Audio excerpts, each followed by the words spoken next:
belum sampai 1 tahun lagi.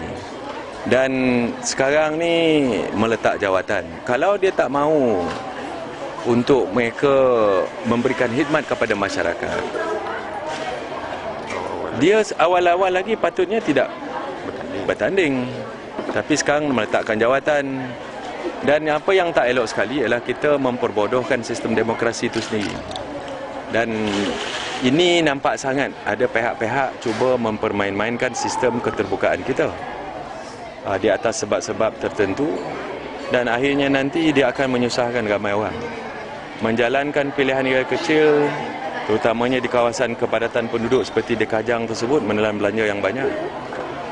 Dan saya harap supaya pihak Barisan Nasional tidak terperangkap dengan permainan politik ni.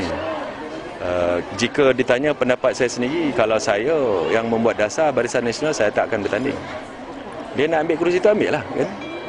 Kerana kita tidak mahu bersama-sama bermain dengan Pak Pandey. Sudahnya Pak Pandey terjun laut, kita pun terjun laut. Dia main abu, main pasir, kita pun sama-sama main pasir. Kita mempunyai pendirian. Dah tubuh kerajaan, kita kena urus kerajaan.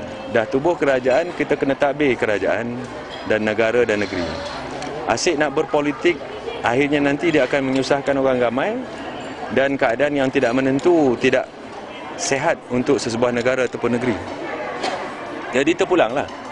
Saya tak pembuat dasar Barisan Nasional. Dia diuruskan oleh Yang Amat Berhormat Perdana Menteri. Tetapi jika ditanya pendapat saya tidak akan bertanding kalau saya pengurusi Barisan Nasional.